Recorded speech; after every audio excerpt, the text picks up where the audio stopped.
malam Bapak Ibu Saudara Gereja Baptis Indonesia Margahayu. Mari kita satukan hati untuk memulai ibadah Rabu pada malam hari ini. Mazmur 106 ayat 47 sampai 48. Selamatkanlah kami, ya Tuhan, Allah kami, dan kumpulkanlah kami dari antara bangsa-bangsa, supaya kami bersyukur kepada nama-Mu yang kudus, dan bermegah dalam puji-pujian kepadamu. Terpujilah Tuhan, Allah Israel, dari selama-lamanya sampai selama-lamanya. Dan biarlah seluruh umat mengatakan amin, haleluya. Mari kita memuji Tuhan, sebab Tuhan yang telah menyelamatkan kita dari antara orang mati. Terima kasih ya Yesus, terima kasih Engkau telah memulihkan kami. Segala pujian dan syukur.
kasih ya Bapa.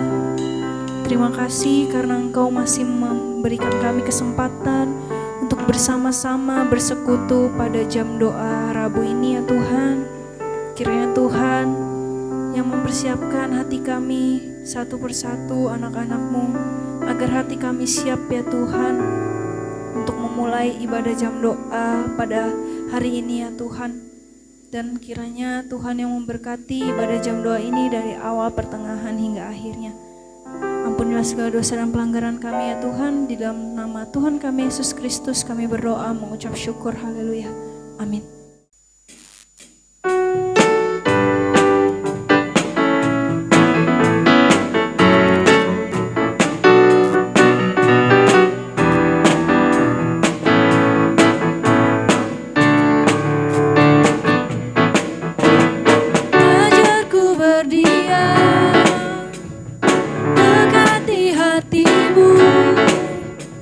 Di saat kau berpaling, temukan cinta.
berikan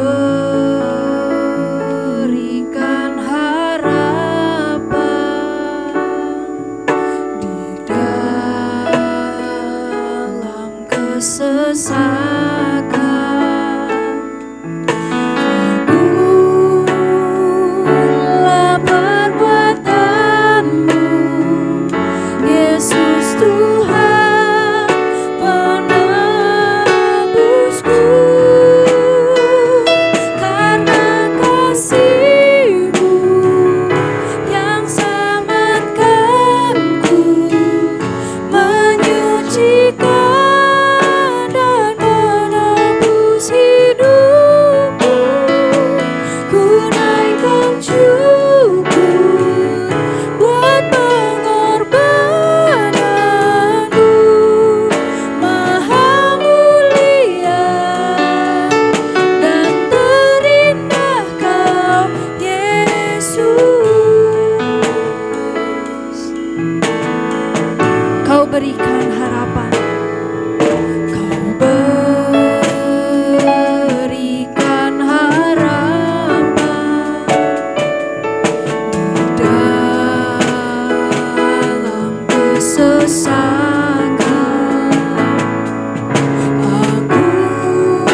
Agunglah perbuatanmu, Yesus Tuhan penebusku. Karena kasih-Mu yang selamatkanku, menyucikan dan menebus hidupku. Ku naikkan syukur buat pengorbananmu, Maha mulia dan terindah Kau. Karena kasih-Mu yang selamatkanku, menyucikan dan menebus hidupku. Ku naikkan syukur buat pengorbananmu, Maha mulia dan terindah Kau, Yesus.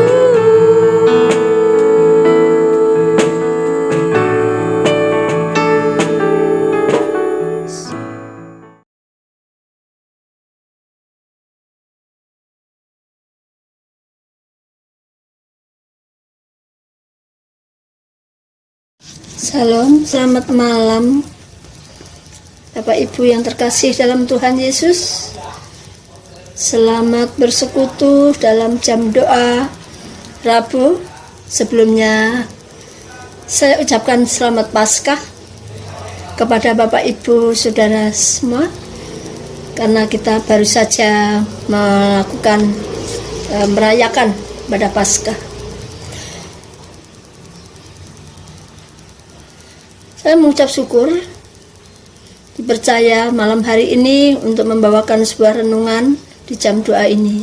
Sebelumnya mari kita berdoa. Bapa kami yang di surga, kami ucap syukur, terima kasih kesempatan yang indah ini Tuhan. Bukan karena kuat dan gagah kami, kalau malam hari ini kami boleh bersekutu dalam jam doa melalui online Tuhan Yesus, semua karena anugerah-Mu. Urapi kami Tuhan secara khusus yang tidak ada apa-apanya, untuk kami boleh Tuhan Yesus, Tuhan merenungkan sebagian dari firman-Mu. Urapi kami semua, berkati kami sehingga kami boleh mengerti. Berikan kali hikmat dan pengertian yang daripada Engkau. Haleluya. Amin. Kita akan belajar bersama-sama di dalam kitab Mazmur 132 ayat 1 sampai 18. Namun kita tidak akan membaca semuanya, kita akan baca ayat 1 sampai 5 saja. Mazmur 132. Judulnya di sini, Daud dan Sion pilihan Tuhan. Nyanyian ziarah. Ingatlah ya Tuhan kepada Daud dan segala penderitaannya. Bagaimana ia telah bersumpah kepada Tuhan telah bernazar kepada yang maha kuat dari Yakub. Sesungguhnya aku tidak akan masuk ke dalam kemah kediamanmu,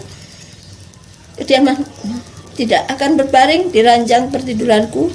Sesungguhnya aku tidak akan membiarkan mataku tidur atau membiarkan kelopak mataku terlelap sampai aku mendapat tempat untuk Tuhan, kediaman untuk yang maha kuat dari Yakub. Bapak Ibu yang terkasih di dalam Tuhan Yesus, inilah bacaan kita hari ini. Kita akan belajar bersama-sama bagaimana Daud menjadi umat pilihan Tuhan. Kenapa di sini Daud ini menjadi umat pilihan Tuhan? Tentunya semuanya itu ada kriterianya. Karena firman Tuhan, bukan kamu yang memilih aku, tetapi akulah yang memilih kamu. Dan juga Tuhan memilih orang itu tidak sembarangan. Bapak Ibu yang terkasih dalam Tuhan, saya pelajari di sini kenapa Tuhan memilih Daud. Saya boleh mendapatkan bahwa yang pertama, karena Daud ini adalah sangat mengasihi Tuhan. Dia mengutamakan Tuhan dalam segalanya. Dia lebih mementingkan Tuhan daripada dirinya sendiri. Di sini dikatakan, ingatlah ya Tuhan kepada Daud dan segala penderitaannya. Bagaimana ia telah bersumpah kepada Tuhan, telah bernazar kepada yang maha kuat dari Yakub. Daud sudah bernazar. Daud bersumpah kepada Tuhan, bahkan dia bernazar. Dia katakan, sesungguhnya aku tidak akan masuk ke dalam kemah kediamanku. Artinya dia tidak mau masuk karena dia melihat ya bagaimana Daud ini punya rumah mewah, tetapi Tuhan, dia tidak tahu dia ada di mana tempatnya. Dia tidak memiliki tempat. Karena kasih Daud, dia bersumpah dan bernazar kepada Tuhan, tidak akan masuk ke dalam kemahnya, tidak akan berbaring di ranjang, tidak akan membiarkan matanya tidur terlelap. Dikatakan sampai mendapat tempat untuk Tuhan. Dia sangat memikirkan Tuhan, sehingga dia tidak mau masuk ke dalam kemah, tidak mau berbaring di ranjangnya, bahkan dia membiarkan matanya tertidur. Karena dia tahu Allah, dia tidak punya tempat tinggal untuk meletakkan kepalanya. Dia tidak pernah terlelap.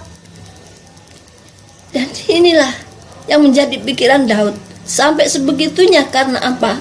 Karena Tuhan itu mengasihi Daud. Kalau Tuhan mengasihi Daud, Tuhan juga mengasihi kita, karena kita adalah juga umat pilihannya. Nah, yang kedua, di dalam ayat 7, Daud pergi ke kediaman Tuhan dan sujud menyembah pada tumpuan kakinya. Nah, inilah dia menjadi umat pilihan, karena Daud pergi ke rumah Tuhan. Dia selalu pergi ke rumah Tuhan dan sujud menyembah kepada tumpuan kakinya. Langit adalah tata Tuhan dan bumi adalah tumpuan kakinya. Dan yang ketiga, ayat ke-8 dikatakan di sini bahwa bangunlah ya Tuhan dan pergilah ke tempat perhentianmu, engkau serta tabut kekuatan. Bapak Ibu yang terkasih Tuhan, Daud selalu membangunkan Tuhan. Kenapa? Supaya apa? Dengan kita membangunkan Tuhan, Tuhan itu bersama-sama dengan kita. Bagaimana Petrus ketika Tuhan Yesus ada di perahu, kenapa dia sampai tertidur? tertidur di buritan, maka terjadilah angin badai. Dan di situ ketika angin badai datang, murid-muridnya takut. Sehingga apa? Muridnya membangunkan, bahkan mengatakan, apakah kamu tidak peduli dengan kami akan binasa? Tetapi begitu Tuhan Yesus bangun, maka angin itu pun diredakan. Amin. Intinya bahwa jangan biarkan Tuhan tertidur. Tuhan ada di rumah kita, Tuhan ada di dalam keluarga kita. Tapi libatkan dalam segala aktivitas Anda, Bapak Ibu Saudara. Libatkan mereka untuk bekerja. Apapun yang Anda kerjakan, libatkan Tuhan. Inilah kalau umat bilang Tuhan, dia selalu bersama-sama dengan Tuhan. Amin. Puji nama Tuhan. Dan inilah dikatakan membangunkan Tuhan Yesus. Biarlah imam-imammu berpakaian kebenaran dan bersorak-sorai orang-orang yang kau kasihi. Imam-imammu berpakaian kebenaran. Siapa imam-imam Tuhan itu? Imam-imam Tuhan itu adalah Bapak Ibu sekalian. Amin. Di dalam 1 Petrus 2 kita baca 1 Petrus 2 ayat 9 dan 10.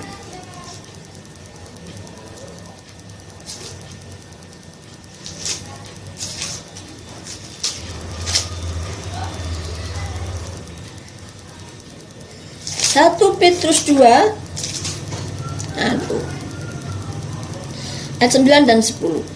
Tetapi kamulah bangsa yang terpilih, imamat yang rajani, bangsa yang kudus, umat kepunyaan Allah sendiri, supaya kamu memberitakan perbuatan-perbuatan yang besar dari Dia yang telah memanggil kamu keluar dari kegelapan kepada terangnya yang ajaib. Kamu yang dahulu bukan umat Allah, tetapi yang sekarang telah menjadi umatnya, dan dahulu tidak kasihani, tetapi yang sekarang telah beroleh belas kasihan. Kita dulu bukan umat pilihan Allah, tapi sekarang kita sudah menjadi umat pilihannya. Amin. Kita menjadi imam-imamnya yang kudus, supaya dikatakan di sini berpakaian kebenaran. Artinya kita hidup dalam kebenaran, menjadi teladan bagi orang lain, dan bahkan dikatakan bangsa yang kudus, umat kepunyaan Allah sendiri. Ya, kita dipilih untuk menjadi umat kepunyaannya. Puji nama Tuhan. Dan yang keempat, menjadi pilihan Tuhan, yaitu karena Daud menerima janji-janji itu. Dikatakan di dalam Mazmur 132 ayat yang ke-11, Tuhan telah menyatakan sumpah setia kepada Daud, Ia tidak akan memungkirinya. Seorang anak kandungmu akan kududukkan di atas tatamu. Inilah janji Tuhan. Anak kandungnya, karena umat pilihannya, anak kandungnya akan diberkati. Anaknya akan diberkati, bahkan didudukkan di atas tahtanya, yaitu anaknya kandung yang bersama Salomo. Tetapi ada syarat. Selama anak-anaknya berpegang pada perjanjian Tuhan dan pada peraturan-peraturannya. Nah, itulah pentingnya saudara, untuk kita mendidik anak kita supaya dia terus berpegang pada perjanjian Tuhan. Dan juga Allah memilih Sion itu karena apa? Ayat ke-13, Allah memilih Sion itu karena Tuhan sendiri menginginkannya. Janjinya berbelakangan ini akan diberkati dengan melimpah. Akan diberkati dengan melimpah. Ya. Saudaraku yang terkasih, ayat yang ke-16, imam-imamnya akan kukenakan pakaian keselamatan. Inilah, imamnya akan berpakaian keselamatan, orang yang saleh akan bersorak-sorai dengan girang. Orang yang saleh itu yang bagaimana? Ada orang saleh itu adalah orang yang sungguh-sungguh di dalam Tuhan. Dia sungguh-sungguh percaya kepada Tuhan dan melakukannya dengan segenap hati, segenap jiwa, dan segenap kekuatannya. Ayat 17, di sanalah aku akan menumbuhkan sebuah tanduk bagi Daud. Aku akan menyediakan sebuah pelita bagi orang yang kuurapi. Orang yang diurapi Tuhan, dia disediakan pelita terang untuk menerangi kegelapan. Inilah intinya, bahwa umat-umat pilihan Tuhan itu harus bisa menjadi saksi, menjadi teladan, menjadi contoh bagi orang lain. Bapak, Ibu, Saudara sekalian, kita semua adalah orang-orang yang diurapi Tuhan. Amin. Kita harus menjadi saksi, kita harus menjadi terang, menjadi teladan, dan terus memasukkan kabar baik kepada bangsa-bangsa. Mari kita berdoa. Bapakku yang baik, Allahku yang luar biasa, kami ucap syukur, kami sudah menyampaikan Tuhan kebenaran firman-Mu, dan kami percaya biarlah firman-Mu yang singkat ini Tuhan boleh menguatkan kami, boleh Tuhan Yesus menjadi Tuhan remah bagi kehidupan kami. Berkati kami umat baptis Margahayu, agar senantiasa kami boleh terus menjadi Tuhan teladan-Mu ya Bapa. Engkau telah mati bagi kami, dan kami percaya Engkau sudah bangkit, Engkau menyertai kami. Haleluya, amin.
Seturut karya-Mu di dalam hidup